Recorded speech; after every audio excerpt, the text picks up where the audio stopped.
Hi, I'm Phoebe. Do you want to hear my story?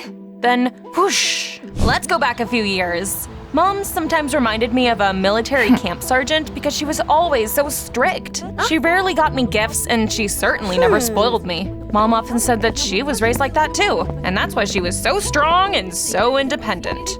She just wanted the same thing for me. I remember running to her one night, terrified, and saying that there was a monster under my bed. Go and show that monster who the boss is. If it doesn't leave, make it pay rent. What can I say? Mom had a weird parenting method.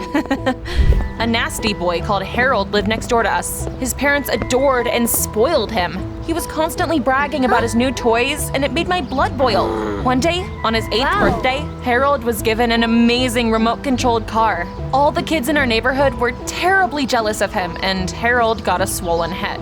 Hey Phoebe, if you give me your ice cream, I'll let you play with my car. Actually, in a week, Mom's gonna give me a toy just like yours for my birthday. It'll probably be even cooler. I wanted to be the center of attention too, so I told everyone that there would be clowns, trampolines, and a chocolate fountain at my party. Later, I asked my mom to make my dreams come true, but she organized a modest tea party with fruit instead of pizzas. She didn't even buy me a cake. Sweets are bad for your teeth. I hoped that the gift would cheer me up, but all my mom got me was a stack of books. They're more useful than toys.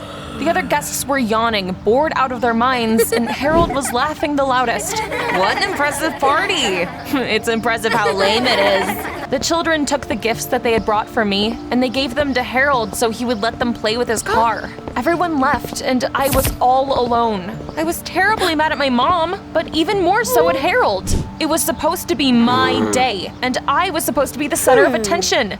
He'd ruined everything. So that evening, I snuck into his yard and I broke his favorite toy. He saw me and looked like he wanted to pounce on me.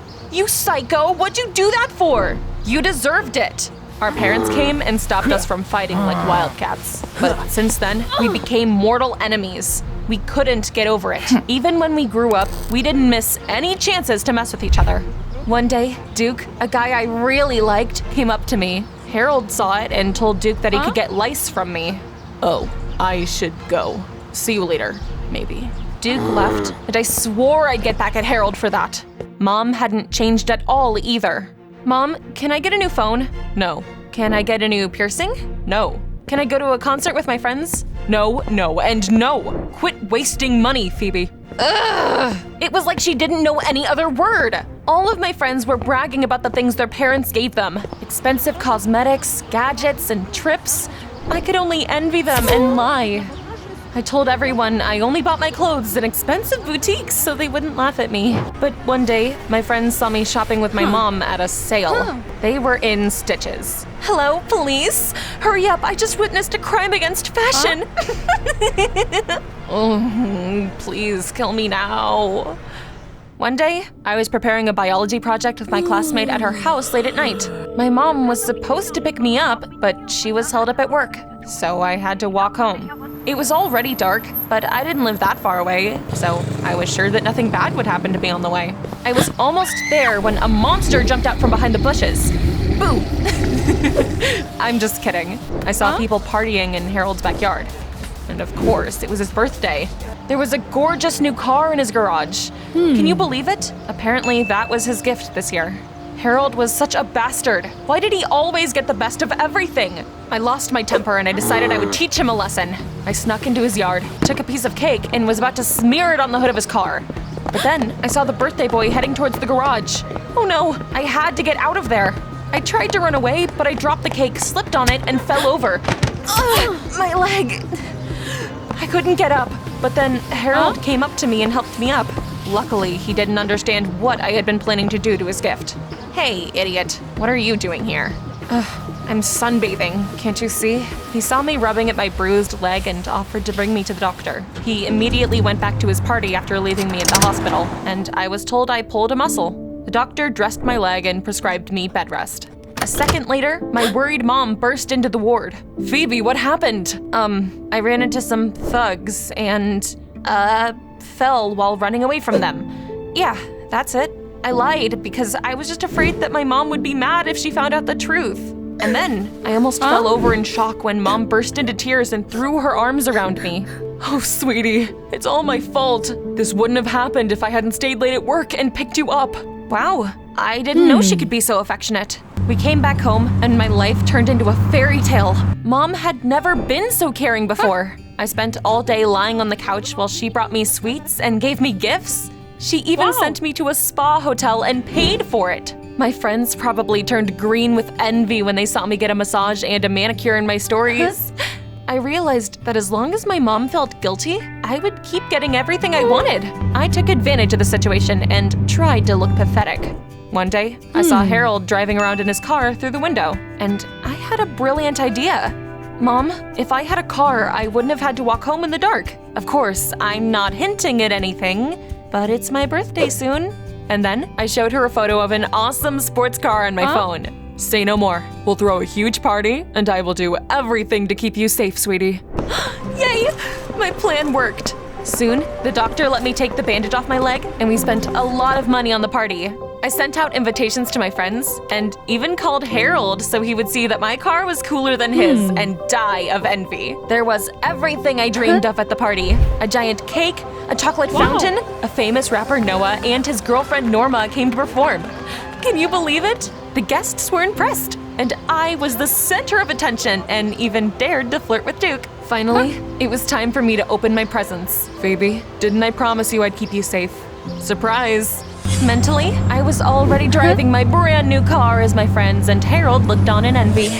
However, my dreams burst like a bubble as soon as my mom showed me she had installed surveillance cameras everywhere in the house and put bars on my window.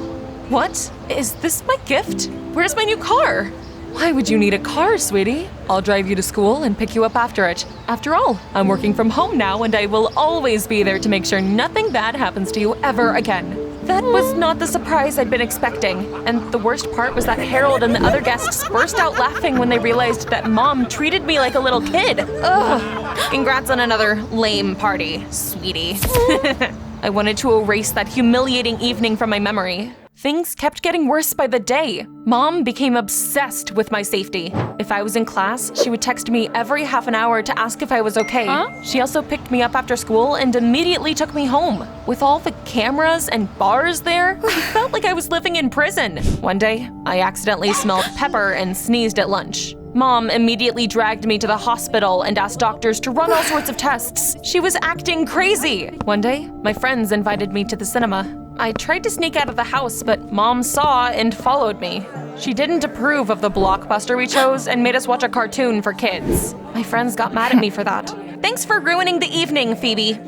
I thought nothing could cheer me up. However, that evening, Duke suddenly liked my photo and sent me a friend request. We chatted late into the night and agreed to go on a date. Finally, something good happened to me.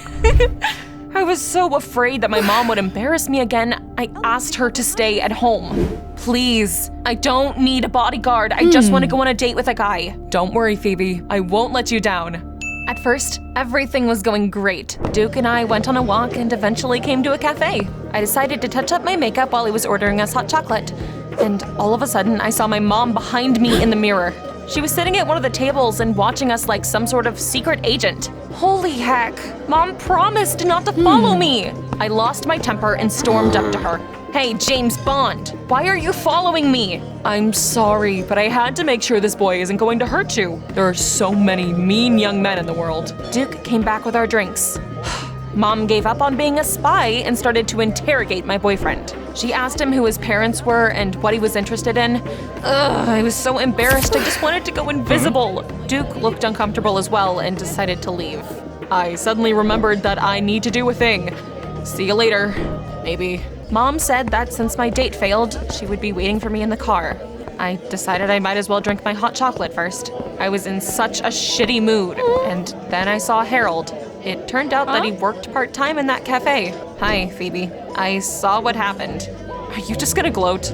No, I just wanted to say that I get it. If you want to prove to your mom that you're responsible and independent, you should get a part-time job like me. We're looking for waiters, by the way. A job? Hell no. I came up with a better plan to teach Mom a lesson. If she thought I was a helpless little girl, then that's how I would act. I started bothering Mom about every little thing. I woke her up in the middle of the night to tell her I had a nightmare. I would ask her to blow on my hot soup. It was like I was a toddler again. Mom had no more time to rest or work. One day, I called her from a store, and I anxiously told her I had a problem. She immediately rushed there, scared out of her mind, and asked me what had happened. I can't choose milk. Help me. Mom's eyes started twitching. She was so tired of taking care of me that she finally said the words I'd been waiting for. Okay, Phoebe, you win. You need to grow thorns or you'll be completely helpless in the future. From this moment on, I give you complete freedom. Yay! It worked! And this time, Mom kept her word. She stopped controlling my every move, and I could do whatever I wanted. So, I went to parties and came home late at night. A couple of times, I even slept over at my friend's house without asking for permission. Mom glared at it with distaste, but she didn't say a word. My friends envied my freedom. I felt more confident by the day, and soon, I decided to try my luck with Duke again. Hi, I know what you're doing tonight, taking me out on a date. At first, he hesitated, but when I said I'd stop being a mama's girl, Duke cheekily grinned. Let's do something risky then. I agreed without asking any questions. I wish I had, but I'm getting ahead of myself. That evening, I met Duke and his friends, and we came to the cafe where Harold worked. Why are we here? They're already closed. Duke smiled slyly and told me they liked sneaking into cafes and shops after closing and hanging out there. That didn't sound fun. Was that even legal? Are you coming? I didn't want them to think I was a coward, so I nodded and I followed them. We made our way into the cafe through a small window and immediately squeezed our eyes shut when we heard a blaring sound. There was an alarm in the cafe they didn't know about. How did I not notice it when we came in here? Let's get out of here before the cops come. Duke and his friends had a lot of experience doing things like this and jumped back out into the street without any problem, but I couldn't reach the window. Hey, help me! Sorry, baby, but every man for himself. Damn it, they took off and they left me alone. A couple of minutes after that, the cops ran into the cafe and brought me into the station like I was some sort of criminal. I explained what had happened and I was allowed to call my mom, but she thought I was just pulling her leg again. Phoebe, I've already realized I should give you more freedom. Stop pranking me, I need to work. The policeman said that he couldn't let me go home without an adult. I had to spend the whole night there. Holy crud. How did it come to this? I couldn't close my eyes and thought that I had taught myself a lesson. The next morning, the cops called my mom and she came to the station. I had been lying to her for too long, so I told her how I'd actually hurt my leg. I'm sorry, Mom. It wasn't your fault. You should punish me. I thought that my mom would go ballistic, but she just sighed guiltily. If I hadn't been so strict on you, you wouldn't have had to lie to get gifts from me. We should both stop going to the extremes. You are grounded, though. We hugged, talked, and realized we should trust each other more. I got a job as a waitress at that cafe and started spending more time with Harold. It turned out he wasn't as much of a bastard as I'd always thought. I told him I got injured trying to smear his car with cake because I envied him. I was just so pissed off that you always got the best of everything. I'm sorry. Actually, the car wasn't a gift. I got this job to pay for it. Wow, that was actually pretty admirable. And then Harold surprised me again. Remember when I told Duke you had lice? I knew he was a bad guy and I didn't want you to hang out with him. After all, I kinda like you. Let's leave our grudges in the past. I nodded and I kissed him on the cheek. Eventually, I made enough money to pay the owner of the cafe for the damages and I kept working there. I liked making money. And that's my story. Don't forget to press like. I'm running late for a date with Harold. Bye!